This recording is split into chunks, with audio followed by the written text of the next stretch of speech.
ఒక పక్క నిజం మాట్లాడే వాళ్ళను, సూటిగా మాట్లాడే వాళ్ళను, ఉన్నది ఉన్నట్టు చెప్పే వాళ్ళను రిస్ట్రిక్ట్ చేయడమే కాకుండా అధ్యక్ష ఉద్యమకారుల విషయంలో తీరని నిర్లక్ష్యం గురైంది అధ్యక్ష.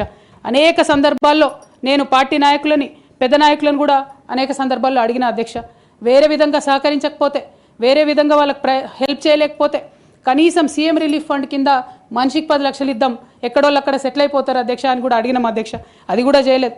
43 లక్షల మందికి పెన్షన్లు ఇస్తున్నామని గర్వంగా మనం చెప్పుకుంటున్నాం. ఉద్యమకారులు కాన్స్టిట్యున్సీకి 1000 మంది కూడా ఉండరు. ఆ 1000 మందిని పట్టుకుంటే ఇంకో 1,00,000 మందికి ఎక్కువైతుంది. వాళ్ళకు పెన్షన్ ఇస్తే లాగుంటుంది, గౌరవంగా ఉంటుందని అనేక సందర్భాల్లో చెప్పినాం అధ్యక్ష. అది కూడా 69లో పనిచేసినటువంటి ఉద్యమకారులు వాళ్ళ స్ఫూర్తిని తీసుకొనే మనం ముందుకెళ్ళినామని చెప్పి మనం చెప్పుకున్నాం అధ్యక్ష. కానీ వారిని కూడా ఎన్నడూ కూడా గుర్తించలేకపోయినాం అధ్యక్ష. అదేవిధంగా విద్య విషయంలో అధ్యక్ష మన మెయిన్ ట్యాగ్ లైన్ నీళ్లు, నిధులు, నియామకాలు అనేటటువంటి మన మెయిన్ ట్యాగ్ లైన్ ఏదైతే ఉంటుందో అధ్యక్ష, అన్నిటినీ కూడా గండుగొట్టుకుంటూ పోయినాం అధ్యక్ష. విద్య విషయంలో, నియామకాల విషయంలో, అన్ని విషయాల్లో అదే జరిగింది అధ్యక్ష.